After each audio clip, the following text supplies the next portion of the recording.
Rex and I had been planning that hike for a while, probably close to 4 months. It was his idea originally. Rex swore this trail loop down in the southern Appalachians was one of his favorites, somewhere near the Tennessee-North Carolina line. He said it was peaceful, hardly anyone out there. We packed up the car Thursday night and left Nashville before sunrise on Friday. After about 5 hours of winding back roads, we parked just off a gravel stretch near an old fire tower that looked like it hadn't been used in decades. That first day was uneventful. Long, uphill switchbacks, nothing but trees and the occasional squirrel or crow. I spotted a couple of bear tracks in the mud near a runoff ditch, but they weren't fresh. Rex wasn't bothered, and honestly, neither was I. He'd done harder hikes, and he seemed relaxed enough. By sunset, we'd reached a flat spot near a small stream and decided to make camp there. Rex got a fire going while I wandered off just a little, maybe 30 or 40 feet, to pee behind a big fallen log. That's when I saw the first one, a stack of rocks. 7 in total, neatly arranged, about 2 feet tall. The stones were smooth, not mossy or dirty, and the ground around them looked untouched, like someone had just put them there. No disturbed leaves, no animal tracks. It felt too clean. I figured maybe Rex had done it earlier and forgot to mention it. He liked that kind of wilderness ritual stuff sometimes, so I just let it go. We ate freeze-dried chili and passed around a small bottle of whiskey until the fire died down. Nothing strange that night. We slept fine. The next morning, around mid-morning, we were cutting through a narrow pass between 2 ridges when we found another one. This stack was taller, chest high. The rocks were more varied in size, and somehow it was perfectly balanced. Not something the wind could have pulled off. Definitely not natural. I stopped and stared for a second, then turned to Rex. "You didn't build the one by our camp, did you?" He looked confused. "What one?" That's when it clicked for both of us that something was weird. But we kept walking. There wasn't really anything else to do. That night, we picked a clearing near the remains of what looked like an old homestead. Just a stone chimney standing by itself, cracked and moss-covered, with a few blackened bricks scattered in the leaves. Rex guessed the cabin had burned down decades ago. I didn't love the vibe, but we were losing daylight. I barely slept that night. Somewhere around 2 in the morning, I woke up to the sound quiet at first. Twigs snapping, then leaves crunching. Not fast, not erratic. Just slow, steady steps. Close enough that I could feel the rhythm of them through the ground. Then I heard breathing. Not animal breathing, human, even, deliberate inhales and exhales. Like someone standing just outside the tent, listening. I didn't move, barely even blinked. Rex was asleep next to me, snoring softly. The breathing went on for maybe a full minute. No talking, no movement. Just presence, presence. Then, slowly, it faded as the footsteps walked off into the woods. Calm, unhurried. I waited until I was sure it was gone, then shook Rex awake. He wasn't thrilled to be up at 2:30, but when I told him what I'd heard, he took it seriously. We checked the area with flashlights but found nothing, no sign of anyone. Just this faint area near the edge of camp where the leaves had been compressed, like someone had stood there for a long time. Neither of us said much the next morning. We packed up and kept moving. The goal was to finish the loop and get back to the car by late afternoon. That didn't happen. Sometime after lunch, we came to a fork in the trail, but there wasn't supposed to be one. The map showed a single continuous loop, no offshoots, no side trails. But this was a clean split, like it had always been there. GPS wouldn't load. Compass spun in circles like it had given up entirely. Rex tried to backtrack, but the trail behind us didn't look right anymore. There were carvings in the trees, little circles, jagged lines, symbols I couldn't place. One of them looked like an eye, just a single crude eye carved deep into the bark. Then we saw the third rock stack. This one had something wedged between the stones, what looked like folded paper. Rex pulled it out. It was a Polaroid photo, blurry shot of some trees. In the corner, you could barely make out a face, just part of an eye and the edge of a mouth. and it was smiling, but not in a way that made either of us feel good. Rex dropped it. We didn't say anything, just kept walking. By the time the sun started going down, we were still nowhere near the trailhead. So we set up camp again, but this time there was no fire, no talking, no food. We just sat there in the tent, listening. Every rustle of leaves felt like footsteps. At some point, we started hearing them again, not one set this time. Two, one moved normally. The other had a limp, just this dragging, uneven gait, back and forth, circling, closer, then backing off, then closer again. We stayed completely still, clutching our knives. I don't know if I blinked once that whole night. Then around 3 a.m., something hit the side of the tent. Just once. A knock. Not hard, not rushed. Just enough to let us know they were still there. Then silence. When the light finally started coming through the trees, we tore down camp in record time and took off in the direction the sun was rising. We didn't care where it led, just away. By noon, we hit a fire road. I've never felt relief like that. A ranger drove by maybe 20 minutes later and stopped when he saw us. He didn't ask many questions, just offered us a ride back to our car. On the way, I asked if anyone had ever reported weird stuff around that loop. He paused, looked at the road, then said, "That loop's not marked for a reason. Lot of old land out here." Some of it never got unclaimed. Back at the gravel lot, our car was right where we left it. There was nobody else parked when we arrived. We drove home in near silence. Haven't been hiking since.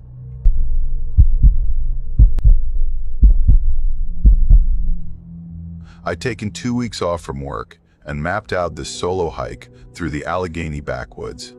I started just outside a quiet little town called Belford in northern West Virginia, headed north through some forgotten ridgelines that barely dipped into southern Pennsylvania.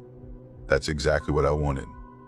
I'd done the national parks, the marked routes. I was looking for silence. Not peace, really, just space. Something that didn't have cell towers or picnic areas. I'd been out 5 days when I saw it. An old cemetery, tucked back from the trail, almost completely overtaken by thorn vines and brush. Just 5 headstones, maybe 6 if you counted the one half sunk into the dirt. No readable names or dates. Everything had eroded to vague stone humps.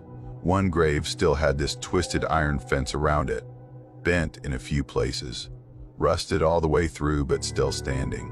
Not tall enough to protect anything, just enough to say, this one's different. About 20 yards past it, I saw a break in the trees. Not a trail exactly, more like an old overgrown track. Faint ruts under the moss, barely there. It looked like something heavy had been dragged down it long ago. And it wasn't on any of my maps. I followed it. Would have felt stupid not to. That night I set up camp near a dry creek bed. Felt safe enough. There were the usual forest noises, twigs cracking, leaves rustling, but nothing unusual.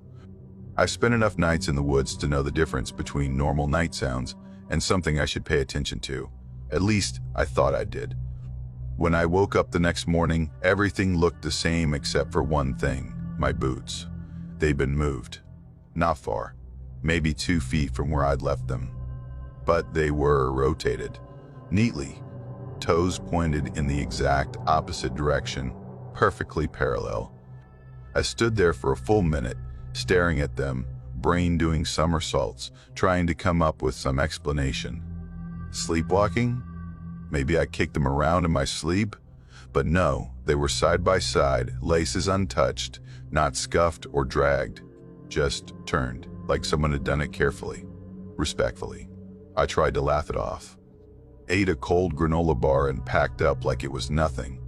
But the whole hike that day, my mind kept circling back to it. Just couldn't let it go.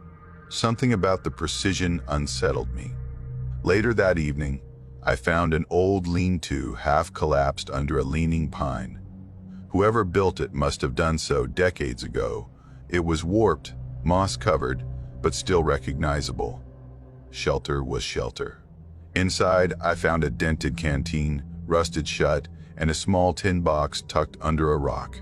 When I pried it open, it was filled with tiny white bones, clean ones, arranged carefully in rows. Rabbit, I think.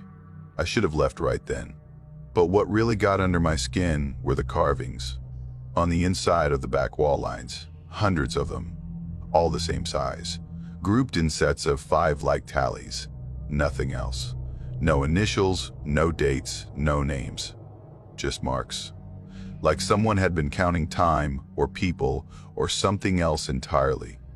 That night, I didn't even bother trying to sleep. I sat up in my bag with my knife resting on my thigh and listened. It started around midnight, pacing, slow, steady footsteps. They weren't close, maybe 20-30 feet out, but consistent, like someone walking a circle around my camp, again and again. I've heard animals out there, deer, bears, coyotes. This wasn't that. It wasn't cautious or skittish. It was deliberate, even, too human. I called out just once, "Hey," more to break the tension than anything else, just to hear my own voice. The footsteps stopped immediately. I didn't hear another sound for the rest of the night. Not a single twig snap, no wind. Just my own pulse pounding in my ears until morning. When I finally moved out again, things felt off. The forest didn't look the same, even though I was following the same direction. The canopy had thickened somehow. Trees pressed tighter together, letting in almost no direct light. It felt like walking under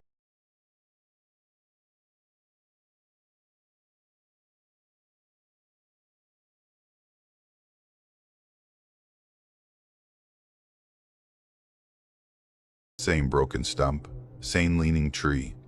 It was like the woods were folding back in on me. Around midday, I spotted something new. A red bandana, sun-faded and fraying at the edges, tied to a stick. The stick was jammed into the ground at an angle. Below it, the dirt was flattened, pressed down like something large had been sitting there. Or sleeping. I didn't stop to look closer. That night, I didn't bother with a tent or fire. Just found a wide rock and sat with my back to it, holding my knife in both hands. Didn't blink much, just watched. Hours passed. Sometime deep into the night, I started hearing whispering. It was faint, buried under layers of moss and leaf litter, but I swear it was there. Not words I could make out, just tones. Fast, hushed, layered, like multiple people talking at once from under the earth. I froze, every muscle locked up. I counted my breaths, forcing them to stay even. Then came the tapping. Not sharp like fingers, not hard like wood. It was soft, wet, like the padded part of a palm gently pressing against the stone I was leaning on. That's when I broke. I stood up and ran. No light, no direction, just bolted into the dark. Branches slapped my face. I slipped once, slammed hard into the ground, but kept going. Didn't care. Just kept pushing until the trees finally broke around me. And there it was, a house, a full 2-story farmhouse, dead center in a wide clearing, white paint peeling off in sheets, windows busted out. No driveway, no visible path leading to it. Just this decaying house in the middle of nothing. The front door was hanging open. Against every single instinct, I stepped inside. The floor was warped and soft underfoot. The air smelled like mold and something else, sweet and sharp, like rotting fruit mixed with iron. The living room was packed with candles. Every surface, tables, shelves, even the floor covered with half-burned stubs, hundreds of them. All melted down, all used. In the center of the room was a symbol carved into the floor, deep, jagged lines overlapping in a circular pattern. Inside the carving, the wood was dark, almost black, looked stained. Then I heard it, footsteps, above me, not fast, not frantic, just one slow, deliberate step after another, like someone walking with purpose. I didn't wait, backed out through the doorway, fell off the porch, and took off again. Ran until I saw light bleeding through the trees. By the time the sun came up, I'd reached a ranger station. Told them I'd gotten lost, maybe dehydrated, maybe hit my head. They didn't press me for details. Back home, I checked every satellite image I could find. No clearing or any building.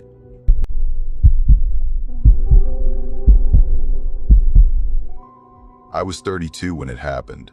My usual trail out near Galloway Ridge was shut down. The sign said something about bridge repairs, which I guess had been coming for a while. I'd been using that path for years. This one cut deeper into the southern stretch of Penmore Forest. I've hiked enough to know how to handle myself, and I wasn't planning on going far. Just needed some space and a few quiet hours outside.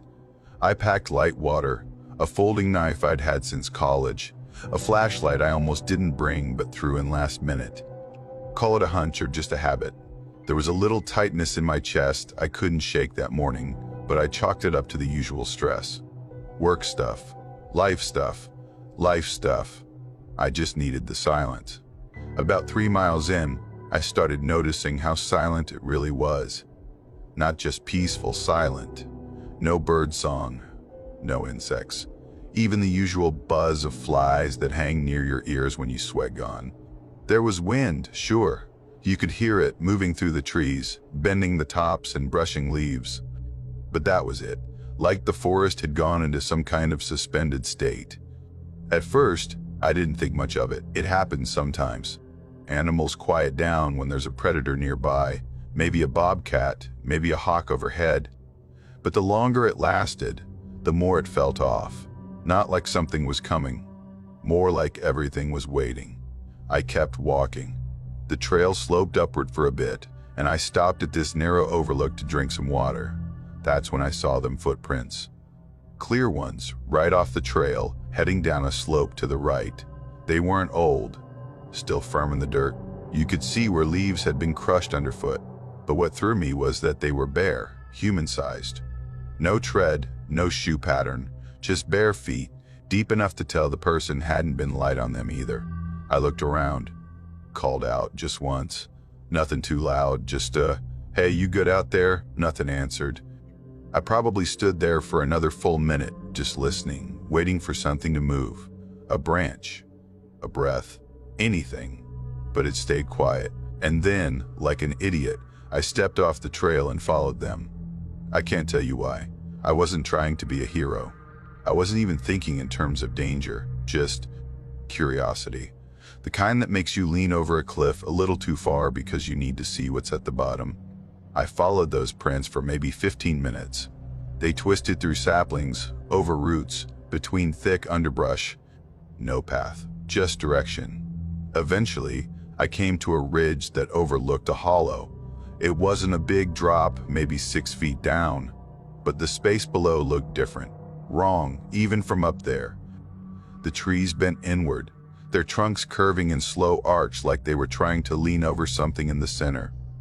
The light was dimmer there, though the canopy overhead was the same. Like the sunlight just gave up trying to reach that spot.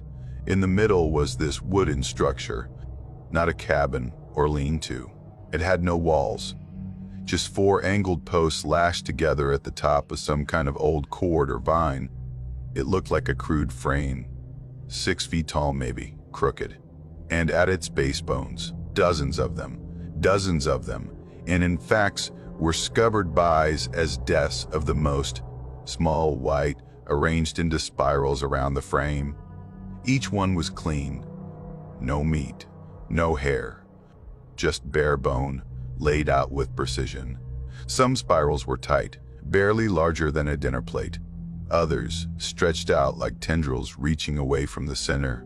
I stood at the top of the ridge, trying to make sense of it. My brain kept searching for a reason. Maybe it was some hunter's weird marker, or an old ritual spot someone had used and abandoned. The longer I looked, the less sense it made. Then I stepped down into the hollow. Just one step, and I heard it, a voice, close, right beside my left ear. A man's voice, low and calm. One word, stop. I spun around so fast I nearly lost my balance. No one was there. No movement, no footsteps running away. Just trees. Still, silent trees. I can't explain how close it sounded. It didn't echo, didn't come from a direction. It was beside me, like someone had leaned in, lips inches from my ear. I started backing up immediately, slow, careful steps up the slope. I didn't turn my back until I was halfway up. When I reached the top, I turned and ran. Not all out, not screaming, just fast enough to feel every step slam into the trail, fast enough that I wasn't thinking anymore. And then I noticed the trail had changed. The incline was steeper. The trees looked older, and there were markings, fresh cuts in the bark. X-shaped, deep enough to expose pale wood. They hadn't been there earlier. I'd remember. Some of them were high, out of reach, unless you were tall or using something to mark them. The worst part was the light. The sun had dropped. Dropped. Not gradual, like time had passed. 1 second it was afternoon, the next it was near dusk. That golden hour glow had turned to long shadows and fading color. I checked my watch and it said 4:30. That didn't make sense. I hadn't been gone that long. Then I pulled out my phone. It was dead. Fully, completely dead. And it had been at 95% that morning. I checked the power button. Nothing. Just a black screen. Then came the footsteps. Off to the left at first, then the right. Never close. Never running. Just steady, paced steps that mirrored mine from just beyond the tree line. I tried to call out again. Yelled this time, but my voice barely echoed. Like the air was thick. Like shouting into heavy fabric. It came out flat, like the forest absorbed it. I kept moving. Every few steps, I'd stop and listen. The footsteps stopped with me. At some point, I came to a fork. I know there hadn't been one before. I would have remembered. But there it was.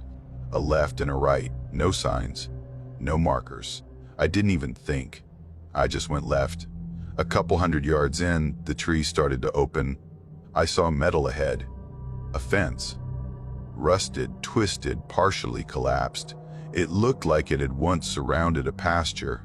Beyond it was a narrow farm road, gravel, broken in places but clear. The second I crossed the fence line, everything shifted. Sound came back. Instantly. Birds, wind, my own breathing, ragged and real again. The pressure in the air lifted. My ears popped. My phone buzzed in my pocket and lit up with 52% battery. I didn't stop walking, just kept following that gravel road. After maybe half an hour, it hit pavement, and I saw headlights coming down the lane. An old red pickup slowed and stopped beside me. The guy driving didn't say much, just nodded, gestured for me to climb in, and drove me back toward the trailhead. Right before I got out, he looked at me, not with confusion or concern, more like understanding. "Where'd you end up?" he asked. I said, "Somewhere past a ridge. There was a hollow."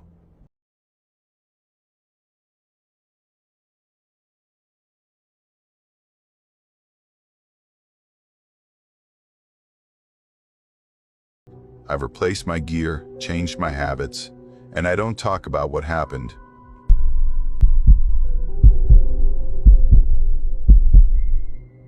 I was 34 when I decided I needed to get away.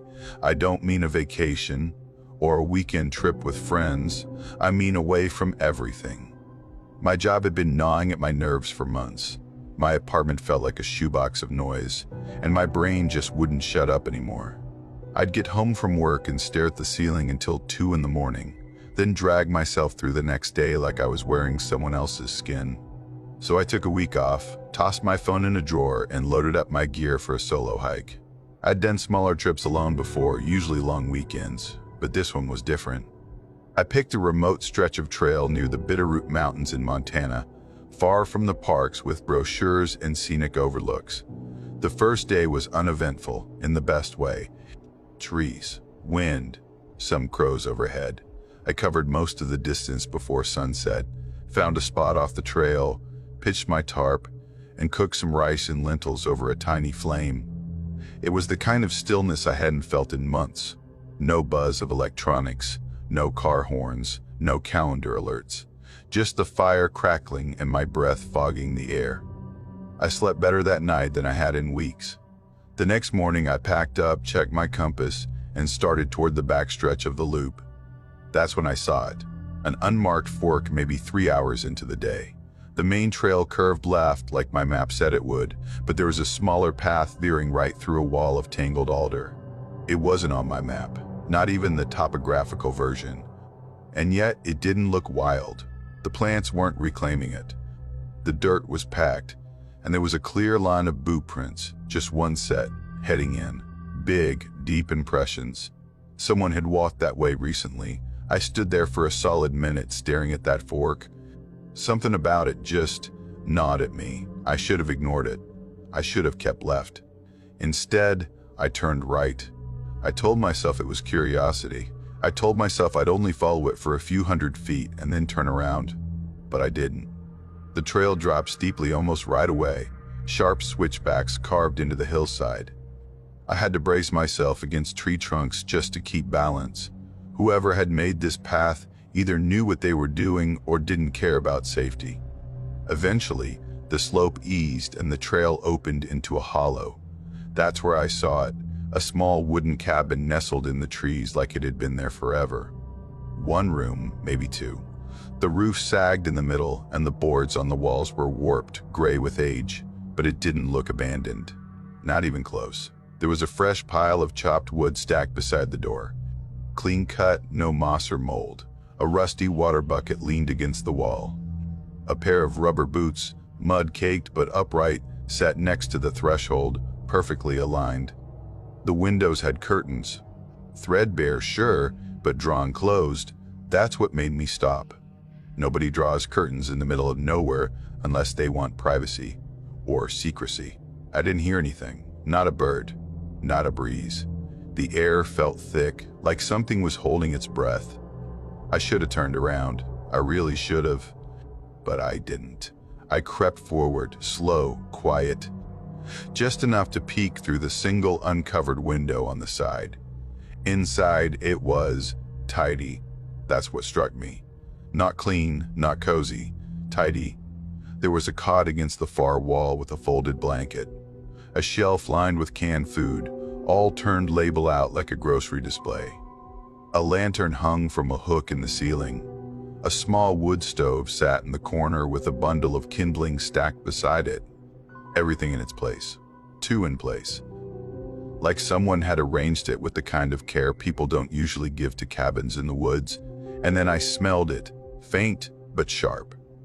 Creosote, maybe. And something sour underneath, like rotting fruit. Then, from behind the cabin, I heard it. A single slow footstep, then another. Not fast, not loud, but deliberate. I didn't wait. I stepped back from the window and turned. My boot slipped once on the incline, but I caught myself and kept going, retracing every step until I found the main trail again. I didn't stop to drink water. I didn't stop for anything. Just walked, fast, fast. By the time I found a place to camp that night, I was miles away. I picked a spot on a rise where I could see a long stretch of trail in either direction. Not because I thought someone was following me, at least. That's what I told myself.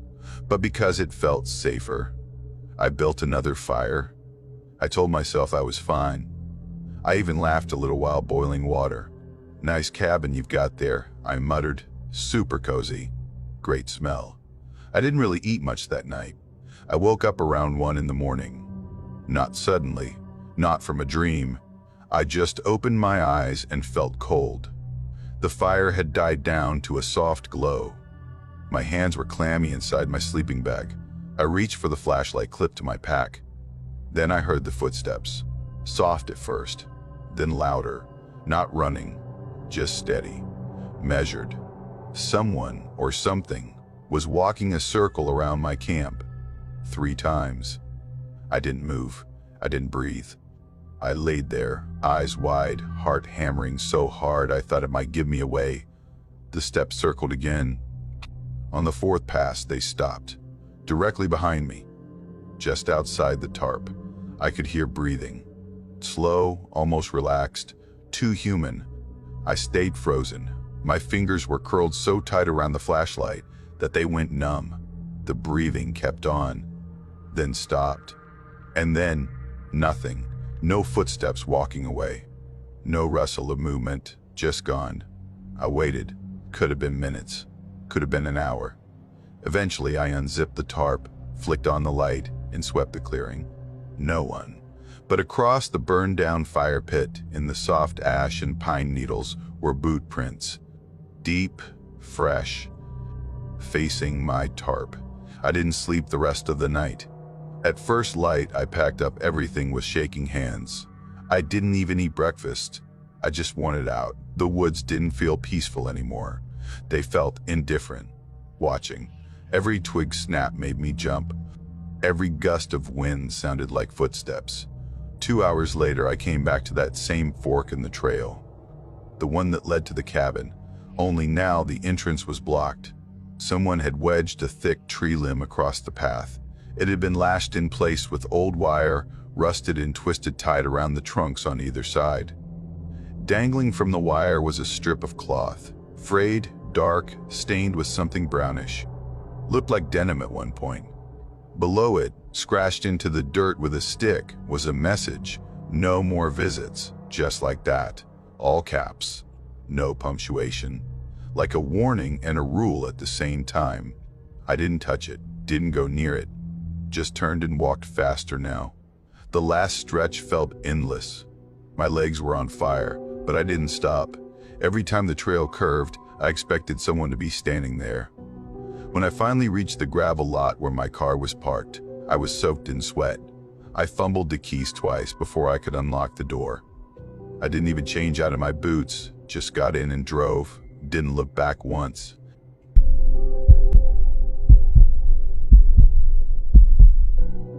I was 32 when I finally gave in to this nagging urge to get away for a bit, not for anything dramatic. I just needed a break. Work had been draining, my phone never seemed to stop buzzing, and I hadn't had a day to myself in months. So I requested the time off, loaded up my gear, and headed for the Appalachian Mountains in western North Carolina. I picked a short, manageable stretch, nothing extreme. Just 3 days solo on a backwoods trail I'd read about online. It ran near a tiny town called Briar Hill. You wouldn't find it on most maps, one of those blink and you miss it places. But the ranger station was easy to find, and the trail was clearly marked. I even checked in with the ranger on duty, told him my route, my return date, all that stuff. I figured if I'm going to be alone out there, at least someone should know where I'm supposed to be. I packed light, just the essentials. Tent, food, water filter, basic first aid, and a paperback I never actually opened. My tent was a cheap pop-up I'd bought online in a rush, but I figured it'd hold up fine for a couple of nights. The first day went exactly how I wanted. Quiet trail, cool air, that crunch of dry leaves underfoot that makes you feel like you're the only person alive for miles. And honestly, I kind of was. By the second day, I hadn't seen another soul in probably 12 hours. That was part of the appeal, though. Just the sounds of the woods branches creaking overhead, the occasional rustle of something in the brush, maybe a squirrel or deer. It was mid-September, just past peak hiking season, so the trails were practically empty. The solitude was nice. At least, it was at first. Around mid-afternoon on day 2, I hit this clearing, not huge, maybe 20 feet across, with some sun filtering through the trees. I decided it was a good time for a break. Took off my pack, sat on a mossy log, ate a granola bar, drank some water. Just breathing and listening to the forest. That's when I noticed him.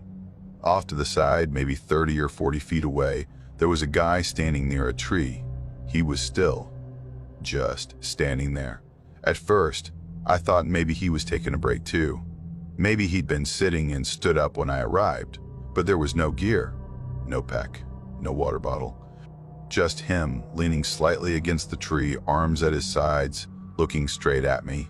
I did what you normally do on a trail, gave a little wave. Just a quick, friendly gesture like, "Hey, I see you all good." He didn't wave back, didn't move, just stared. I got this weird feeling in my chest.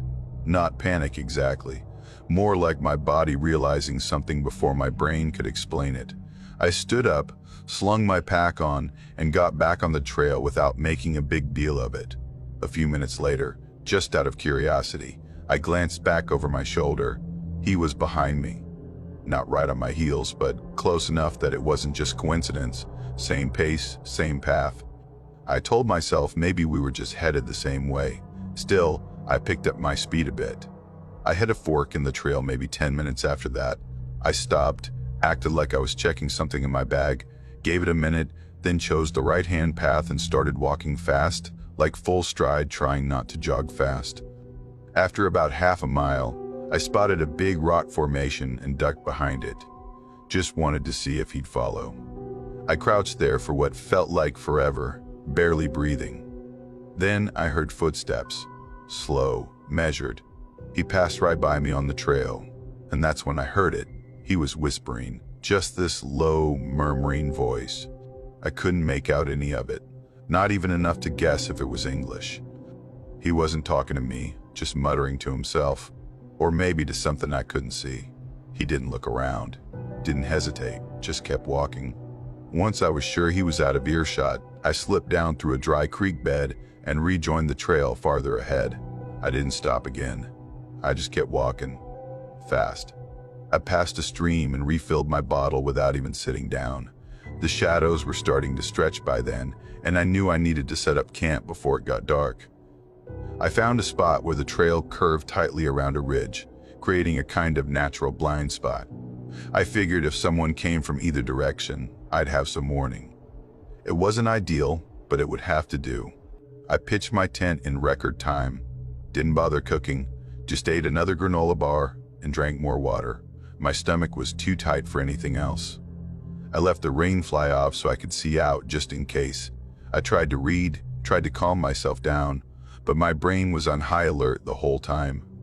I laid there, eyes open, listening to every sound the forest made. Around 1 in the morning, I heard footsteps.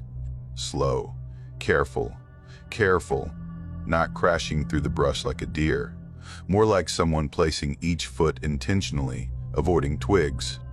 And they were close. Then a voice, just loud enough to hear, right outside the tent.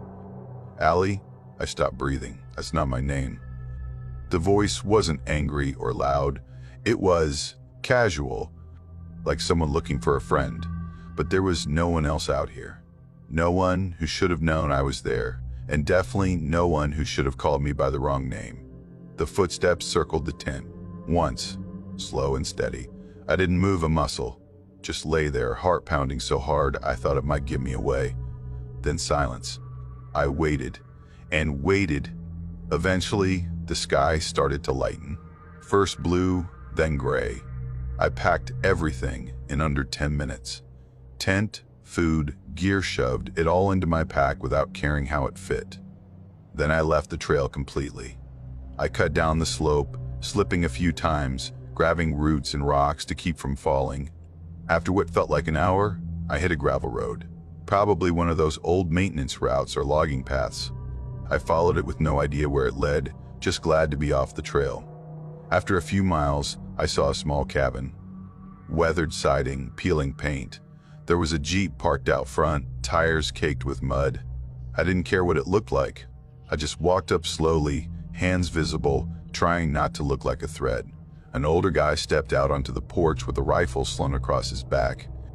He didn't look surprised to see me, didn't even seem that curious. He just scanned me up and down like he'd seen this kind of thing before. He said, "Someone following you?" I nodded. He didn't ask anything else, just motioned for me to sit, then handed me a glass of sweet tea. He used an old rotary phone to call the sheriff and gave them directions like it was something he'd done before.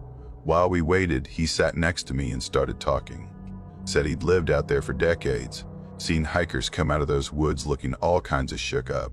Said one woman, a local, went missing up there a few years back. They found her barefoot, clothes ripped to shreds, wouldn't talk for days.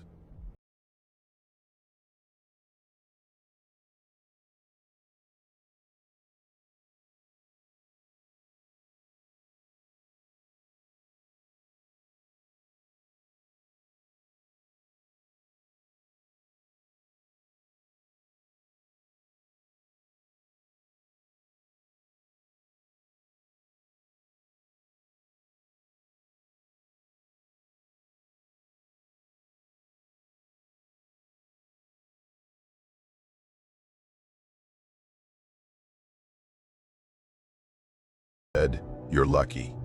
He gave me a ride back to the ranger station where my car was parked. Everything looked the same except for one thing. There was something tucked under the driver's side wiper. A small piece of cardboard, torn from a cereal box. Words written in thick black marker. "I knew you'd come back, Allie." That was it. I left the place as fast I could and never looked back.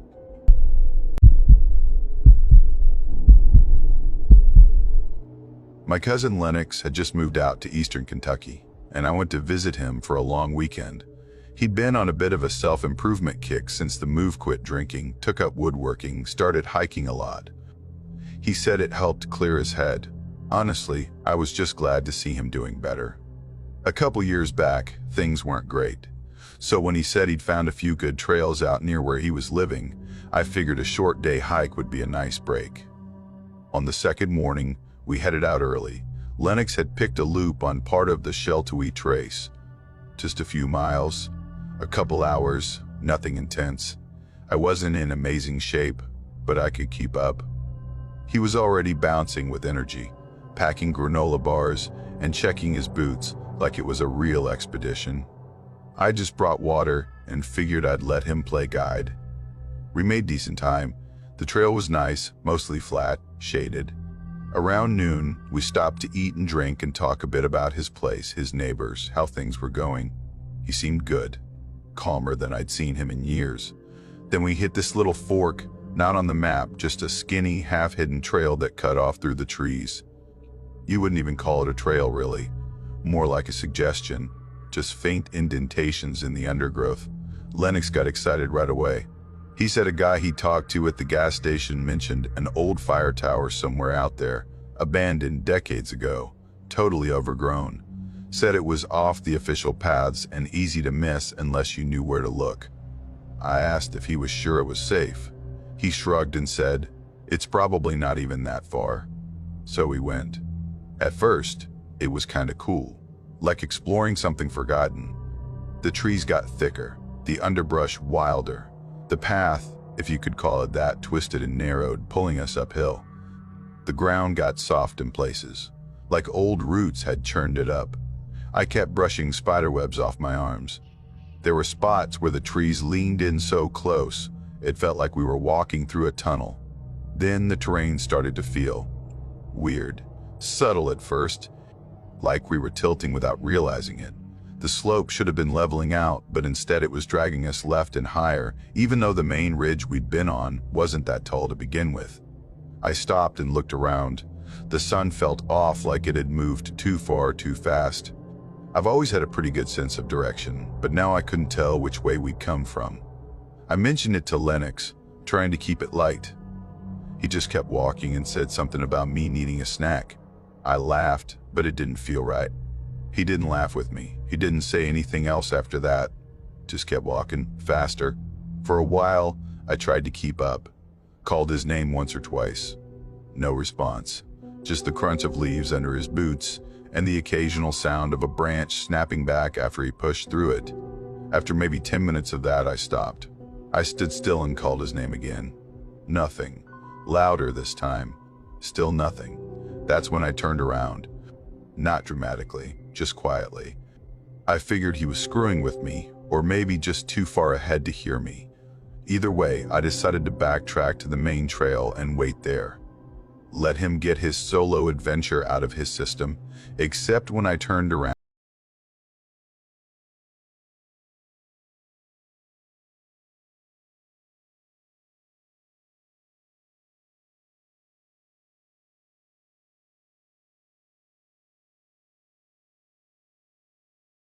The trees were different shapes. Even the smell in the air had changed. Less pine, more earth, heavy and still. I walked anyway. It should have taken 5 minutes, tops, to reach the fork where we left the main trail. I walked for 20, maybe more. Nothing. No path, no signs. No sounds but wind and that awful quiet underneath it. I stopped again and sat down on a log, tried to slow my breathing. Told myself I was just disoriented. Happens all the time on unmarked trails. I checked my phone. No bars, of course. Not surprising. What did surprise me was the time. It said 7:43 p.m. I stared at the screen for a long time, like it might correct itself. It didn't.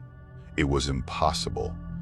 We'd left around 9 in the morning, hiked maybe 3 or 4 hours, tops. I'd only sat down for 15 minutes, maybe 20.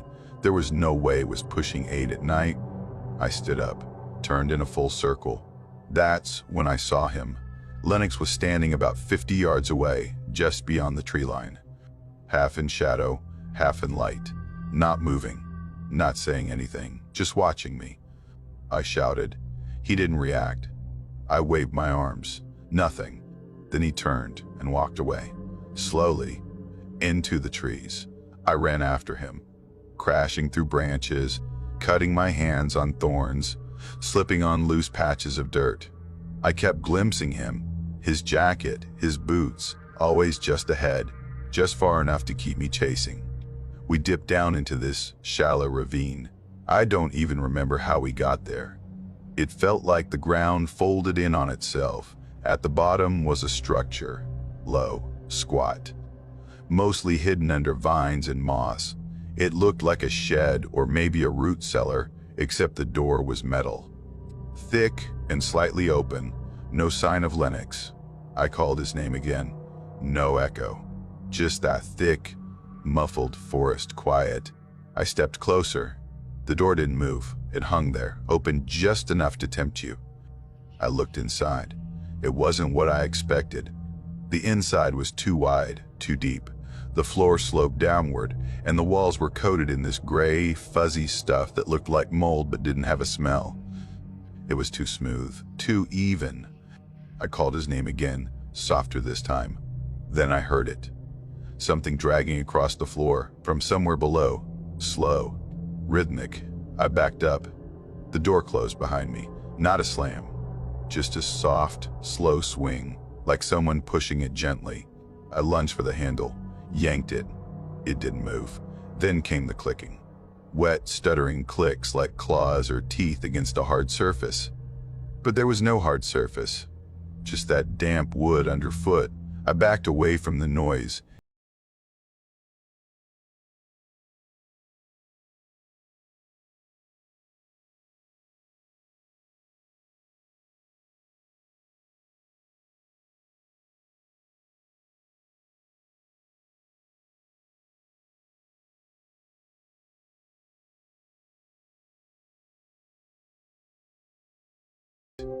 Black sky, full stars. I lay there for a minute, heart hammering, staring up through the trees. Then I looked around. No structure, just forest. I started walking. No idea how long I went. My legs ached. My throat was raw. I didn't see another person until I caught headlights through the trees. A truck.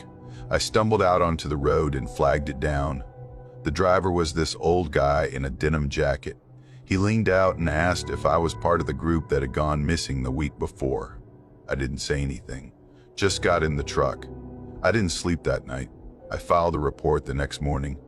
Search and rescue teams went out. They covered miles of trail. Didn't find a thing. Didn't find a thing.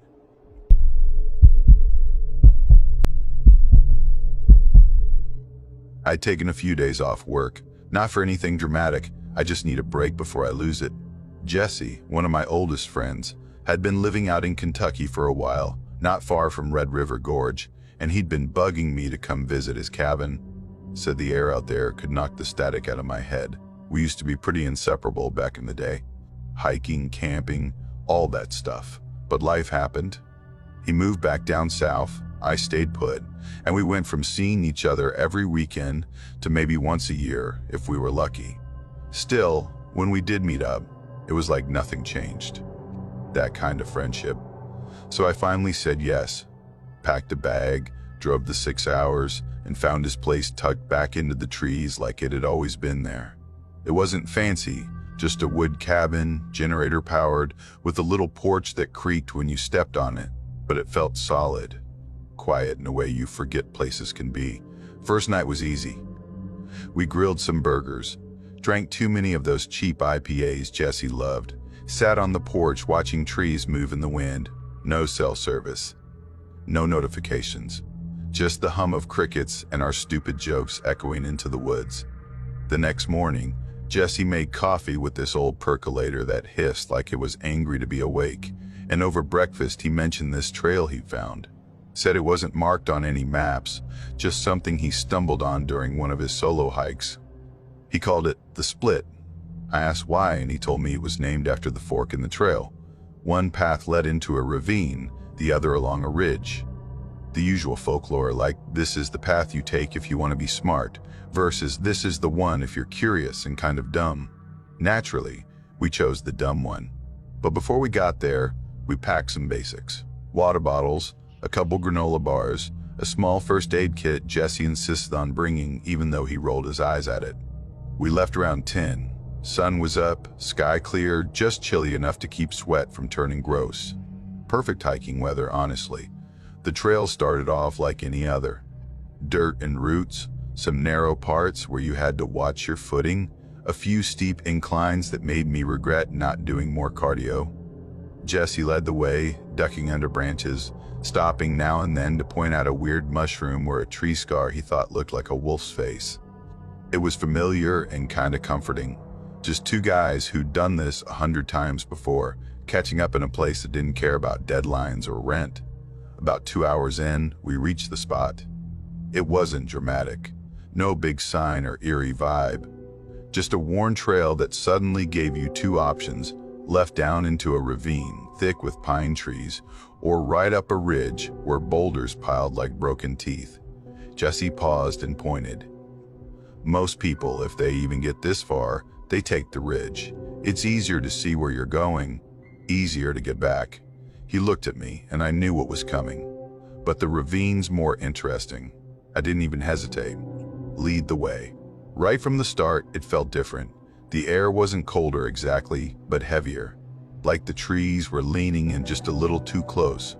The slope was sharper than it looked, and within the first 10 minutes, I slipped and landed hard on my side. Took the hit on my elbow. It didn't break anything, but it knocked the breath out of me. I laughed it off, tried to play it cool. Jesse didn't laugh. He just stared down the slope like he was expecting something. That was the first time I noticed him get quiet. Usually he was nonstop out there. Facts about moss, jokes about squirrels with a vendetta, weird stories about things he'd seen in the woods. But after we hit the bottom of the ravine, he stopped talking. Not even short answers, just nods or nothing at all. I told myself he was tired, maybe hungover from the night before. Then we reached this dry creek bed. It looked like it had once carried a decent flow of water-smooth stones, pale dirt, a slight dip running through it. We stepped into it to take a break, and that's when I realized something was off. It was completely silent. Not like a quiet morning, not like the stillness before a storm. I mean nothing. No birds, no rustling, no wind. Even our breathing felt too loud. I stomped my boot on the dirt and didn't even get the usual crunch. It was like the sound was being swallowed. And then Jesse said, almost under his breath, "Don't move." The tone hit me like a slap. I froze instantly, heart spiking. He was staring past me, maybe 40, 50 feet into the trees ahead. I turned slowly, trying not to make a sound, and followed his gaze. At first, I didn't see anything. Then something clicked. There was a shape, standing partially behind a tree, not moving, not crouching or hiding, just there, watching, or maybe not watching. I don't know. It was tall, taller than any person should be, thin in a way that didn't match a human frame. Its limbs were too long, and they didn't hang right. They angled sharply, like a coat hanger bent the wrong way. And it wasn't in shadow. It was just out of place, like it wasn't meant to be there, and the world around it hadn't figured out how to react. I opened my mouth to ask what the hell I was looking at, but Jesse gave me this look, dead serious, eyes wide, and gestured for me to back up. So I did. We didn't run. We didn't talk. We just moved backward, one slow step at a time, keeping our eyes fixed on the spot where it stood. It never moved. But I couldn't stop thinking about the way it had angled its body like. If it decided to move, it wouldn't walk. It would just shift. By the time we got back to the fork, my shirt was soaked with sweat. My knees were shaking. Jesse didn't say a word the whole way up the slope. When we finally hit the main trail again, he just started walking like nothing happened. We were almost back at the truck when he spoke. "I shouldn't have brought you down there," I asked him quietly. "What was that?" He shook his head. "Doesn't matter. It's always there." That night, he barely talked. Made a sandwich, stared out the window, drank one beer, and left the rest untouched. I offered to stay another night, but he said no. Told me I should head back in the morning, but I didn't.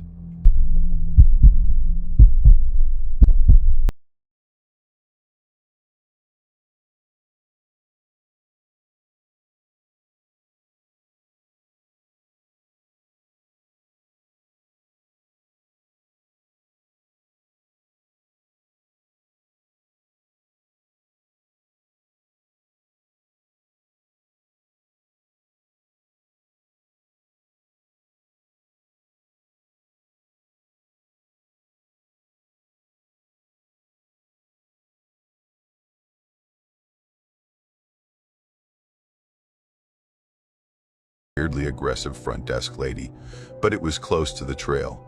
From there, I picked up a side trail one of the rangers mentioned. He said it wasn't official anymore, not maintained, but it looped out for about 20 miles and met back up with the main route. Hardly anyone used it. There were supposedly some old logging cabins scattered along the path, leftovers from the early 1900s. That sounded perfect to me. The first day and a half was exactly what I'd hoped for. Long switchbacks through mossy forests, birds chirping, squirrels yelling at each other, just peaceful. I didn't see another person after the first mile. By the time I set up camp that second night, I was feeling like I'd finally unclenched something in my brain I hadn't even realized was tight. Then I saw the footprint. It was in a patch of wet earth near a little stream I crossed mid-afternoon. Bigger than mine, probably by an inch or two, and deep enough to show the tread. It didn't look fresh but not old either. It was the kind of print you get when someone's been standing still for a while, not walking, just standing. I crouched down, checked it out, My first thought was maybe a hunter or another hiker coming through earlier in the day, but that was the weird part. I hadn't seen a soul. No scuff marks, no branches moved aside, no other signs of traffic. Just this one print, almost perfectly preserved. Still, I told myself it didn't mean anything. Could have been from yesterday, or the day before. I kept moving. Just before sunset, I came across one of those old cabins. It was half sunk into the ground, like the forest was slowly eating it. The roof had caved in on one side, and the walls looked like they'd turned to mulch if you leaned on them. Still, it was cool to see. I set up camp about 100 feet away in a small clearing. I figured I'd poke around the cabin in the morning, maybe snap a few pictures. I ate, read a little, climbed into my tent early. I remember falling asleep easily that night. The kind of sleep you only get when your body's completely done for the day. I woke up around 2 in the morning to this sound. At first I thought it was thunder, that heavy, sudden kind that makes the tent vibrate a little, but it wasn't that. It wasn't rolling or distant. It was sharp, local, like something had slammed hard into a tree. Then came the footsteps, slow, heavy, each one crunching through leaves and twigs, circling my tent like it had all the time in the world. I didn't move. I just lay there, stiff as a board, heart hammering in my chest. I had a knife next to me, and I grabbed it without even thinking. The steps stopped, right behind me, close enough that I could hear a shift in weight on the ground. And then, nothing. Nothing. No voice, no breathing. Just this awful, stretched out silence. 10 minutes passed. Maybe more. Eventually I reached for the zipper and opened it just a crack. Just enough to look out with one eye. Nothing was there.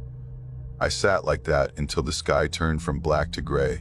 Didn't even bother pretending to sleep. Just waited for enough light to start moving. When I stepped outside, the first thing I did was check the ground. There were new footprints, 3 of them, same size and shape as the one I saw near the stream. They came from the direction of the cabin, looped around my tent, and disappeared back into the woods behind me. I should have left right then, packed up and retraced my steps back to the main trail, but I didn't. I told myself it was a bear, or maybe some weirdo playing games, something I could explain even though deep down I knew better. Bears don't circle your tent and walk off in a straight line. They don't wear boots. I hiked on. By mid-morning, I started hearing noises. Not constant, just little bursts. A branch breaking, leaves rustling, always off to the side, just far enough away that I couldn't see what made them. And whenever I stopped, the sounds stopped too. I shouted once, just a quick, "Hey, someone out there?" Nothing. No reply, no movement. And again, no animals. The forest was still unnaturally so, like it was waiting. Around noon, I came across another cabin. This one looked like it had been used more recently, though I wouldn't call it livable. The door hung open, creaking slightly whenever the breeze hit it. The inside was mostly empty, just a cracked table, a few rusted tools in the corner. I stepped inside to take a breather, get out of the sun. That's when I saw the marks, scratches, deep ones on the far wall. 4 long gouges that looked more like they'd been ripped into the wood than carved. They were high, higher than I could reach without jumping. Not from a person, not from an animal I know of. They were wide too, like whatever made them had thick fingers or claws. Then I caught the smell. Rotten, but not fresh, like something had died in there a long time ago and soaked into the boards. It hit me all at once, and I backed out quickly, gagging. When I turned around, he was there, standing just past the tree line, tall, lanky, wearing a faded green poncho. His face was mostly hidden under greasy dark hair, and I didn't see a backpack or gear, just him, staring. I raised a hand. "Hey, are you okay?" He didn't blink, didn't move. He just stood there, watching. I didn't ask again. I grabbed my pack and left. Walked faster than I probably should have with a full load. Didn't stop for water. Didn't turn around, but I felt him behind me. Not close, not loud, but I felt watched. The forest around me stayed silent, like everything else had packed up and left. Hours passed like that. I'd glance back every few minutes, but nothing. Still, I never shook the feeling that he was there, that if I slowed down even a little, I'd see him again. And I did. Late afternoon, I hit a ridgeline with an overlook and an old bench. I sat, just trying to get my breathing under control. Then I heard it again. Snap. Crunch. Slow, measured steps. I stood up, and he was there again, just at the edge of the trees. Same poncho, same blank stare. Not a single sound from him. Just the forest, swallowing everything. I didn't say anything this time. I walked, fast, almost ran, didn't stop for food. Didn't care about blisters or pace. I pushed until full dark, then set up camp in a wide open spot with clear visibility in all directions. I didn't sleep so much as pass out from sheer exhaustion. When I woke up, it was just starting to get light. The flap of my tent was halfway open. I'm not the kind of person who forgets things like that. And right outside the opening,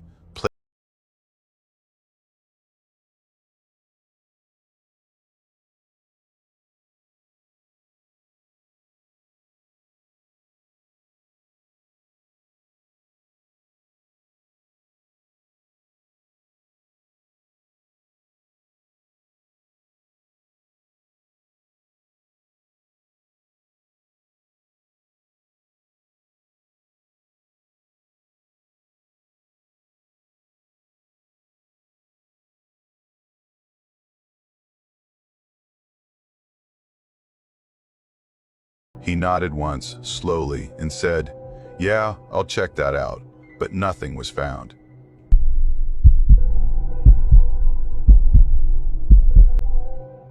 I'd just wrapped up my last exam of the semester, one of those brutal 3-hour grinds that leaves your brain feeling like overcooked noodles. I remember walking out of that lecture hall completely drained, barely remembering half of what I wrote, but I didn't even care. The only thing on my mind was getting out of campus and into the mountains for a few days. I drove straight from Crestwick down to Ashfern, a little mountain town that didn't even have a stoplight. I was meeting up with Milo, a guy I hadn't seen much since high school. We used to be close, hung out at the same skate park, crashed the same backyard parties, but we lost touch for a while. Randomly ran into each other at a climbing gym in Roanoke the year before, and we just sort of clicked again. He was different though. Talked fast, moved faster. Like he always had somewhere else to be. A little wired, a little cocky. But he'd been working on trail crews for a couple summers, and I figured if I was going to do my first proper backcountry hike, I'd want someone who actually knew what they were doing. We planned a 3-day loop through a ridge trail that barely showed up on any maps. Milo said it was part of an old fire break that had connected to the Appalachian at some point, but people stopped using it because it was too rocky and overgrown. It's not even on all trails, he told me. Like, that was a selling point. Honestly, it kinda was. I wanted quiet. Real quiet. Not the kind you get on popular trails where you're always hearing someone's Bluetooth speaker a mile away. He also mentioned some shortcut that would let us cut across the valley and loop back to the access road without having to double back. I didn't ask too many questions. He sounded confident, and I trusted him. The first day was incredible. A little cold, but nothing we weren't prepared for. The trail was narrow, winding right along the ridge, with patches where you could see straight down into the valley on one side. We made good time, hiked maybe 10 miles before setting up camp in this little pocket of flat ground surrounded by scrubby pine. No one else around, not even distant campfire smoke. Just trees and rock and sky. We ate cold rations, talked about college, girls, people we used to know.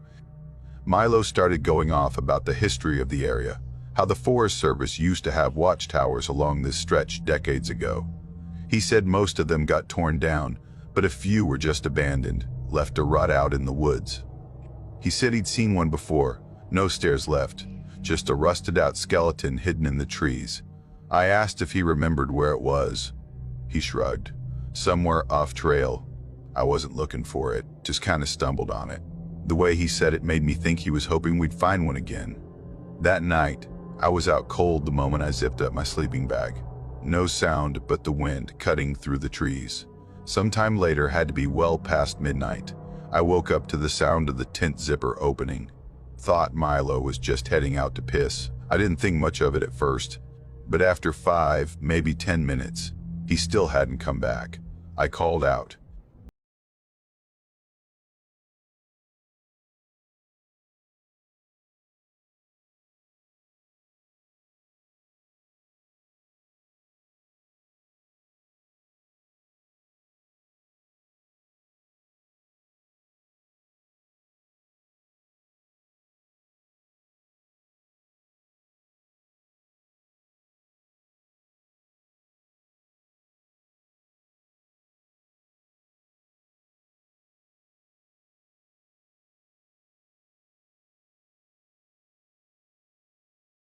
Again. It stopped. We didn't talk much after that. Just went back into the tent and lay there, awake but not really saying anything. The next morning, over a half-hearted breakfast, Milo said he wanted to cut downhill and look for the old tower he'd mentioned. I wasn't into the idea. We had a plan. We had a route, but he brushed it off like it'd only take a couple of hours, tops. So we packed up and headed into the brush. The descent was rough. No trail, no markers, just thick undergrowth and endless trees. We kept having to stop and check our bearings, which felt like a joke since we didn't really know where we were going. It felt wrong almost immediately. Like the woods were crowding in tighter the further down we went. After a couple of hours, I told him we should head back. He didn't respond, just kept pushing ahead like he was following something I couldn't see. I started getting frustrated. It was cold.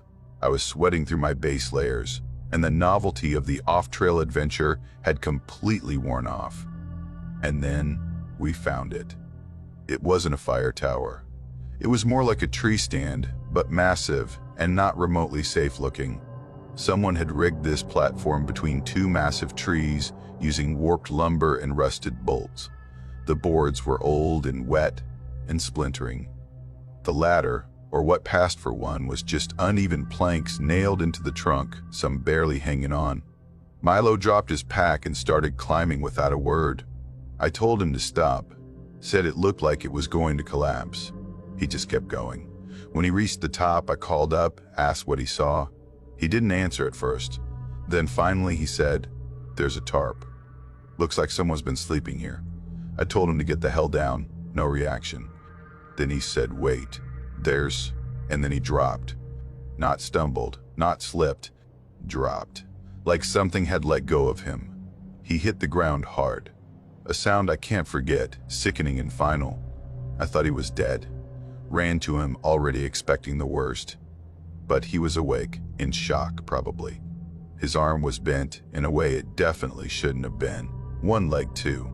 But the look on his face that stayed with me more than anything, he looked hunted. I helped him up, got his arm over my shoulder, and we started limping out of there. Left our gear, our food, everything. Just moved. After about half an hour of stumbling downhill, I realized I had no clue where we were. No cell service, obviously. No trail markers. No landmarks. Everything looked the same. Milo kept glancing back over his shoulder like something might still be following us. I asked him again what he saw up there. What made him stop talking? He didn't answer for a while. Then he said there was a blanket, some tools, rope, and a mirror. I didn't get it. Like a hand mirror, I asked. He shook his head. Full length, just up there, propped against the edge, facing the woods. He was breathing weird now. Shallow, fast. I saw myself in it, he said, but I wasn't moving. My reflection, it just stood there, didn't follow me. And then it smiled. I stopped cold. He looked at me, eyes wide and dead serious. I wasn't smiling, but the thing in the mirror was. I didn't ask anything else, just kept moving. The air felt colder and I couldn't shake the feeling that we weren't alone. Right around dusk, we finally stumbled out onto a dirt road. By some miracle, a beat-up old pickup rolled around the bend not 10 minutes later. I flagged it down, probably looking like a wild animal. The guy driving didn't ask a lot of questions. He let us climb into the bed and just said, "You boys come out of the south end?"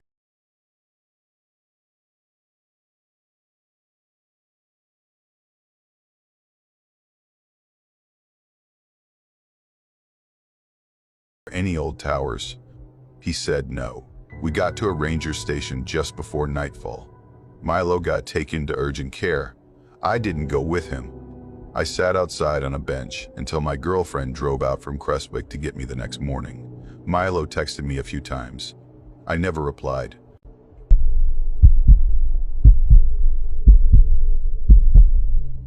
I'd taken time off work, just a long weekend. I'd stretched into 5 days. I needed space. Not from anyone in particular, just from the constant meetings, emails, the fake small talk in elevators. Everything was always buzzing, always lit up. So I packed a light bag and drove out to a section of the Appalachian Trail I'd been eyeing for years. Not one of the big name spots.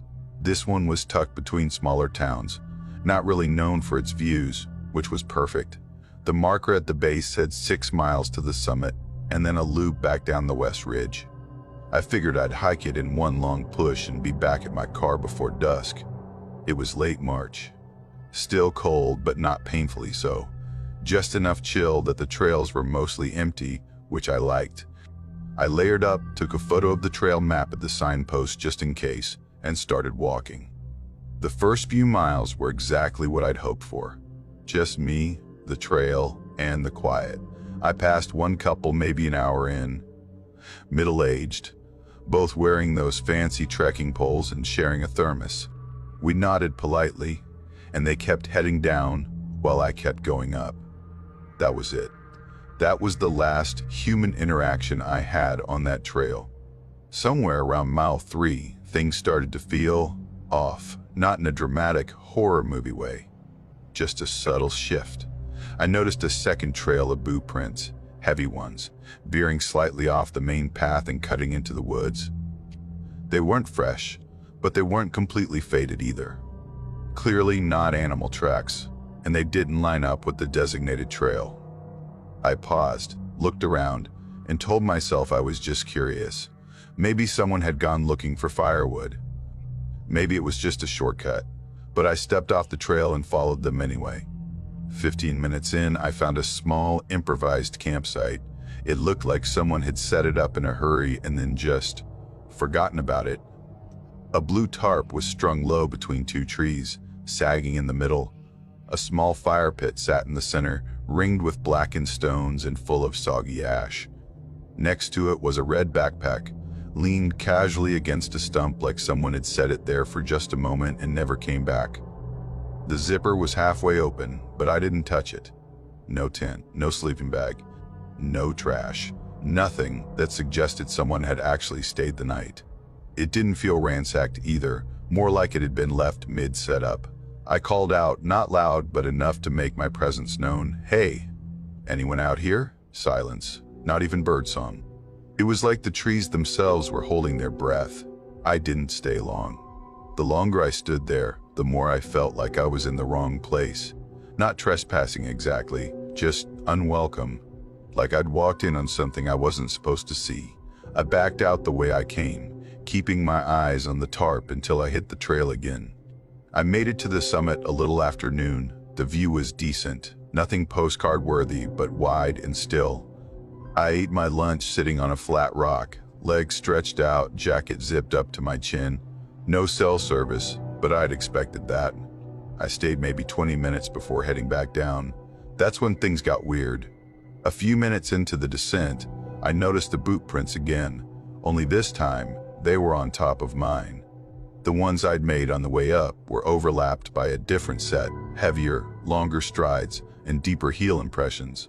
Like whoever it was had been dragging something small, maybe just tired feet. But they weren't mine. Someone else had followed my exact path.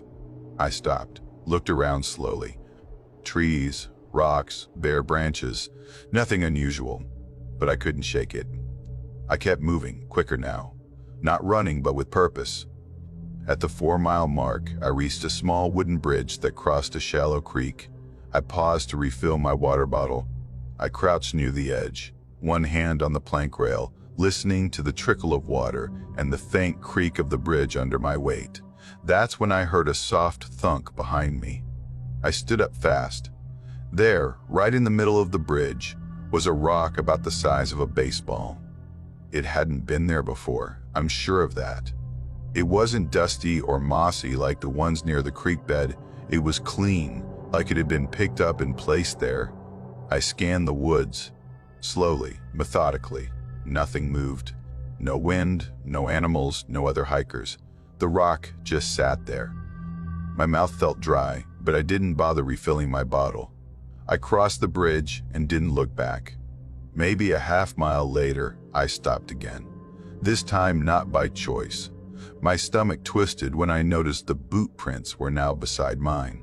Not overlapping, side by side. Whoever it was had left the trail, circled around, and come back, right next to me. I didn't call out again. I didn't want to hear silence. Up ahead, I saw a smear on a tree shoulder height, reddish, uneven. I walked over and looked closer. Blood, not dried, thick and slightly smeared, like a hand had slid along the bark. I didn't touch it.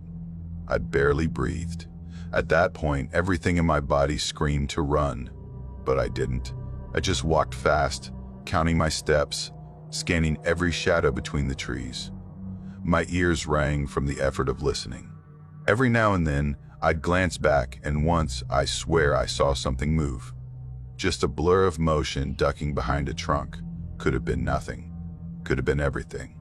When I finally broke through the tree line and saw the dirt lot, my shoulders unclenched, just a little. My car sat exactly where I'd left it, but there was something on the hood. Propped up against the driver's side windshield wiper was a tiny figure made of matchsticks, tied together with brown twine. Its little arms were bent up like it had been placed there with care. Delicate, intentional. That definitely hadn't been there before. I didn't even take off my backpack. I unlocked the car, slid in, and reversed straight out of that lot. I didn't look back. That night, I didn't sleep much. Every noise outside had me checking the windows. I kept the hallway light on. My phone stayed in my hand until the battery died sometime around 4 a.m.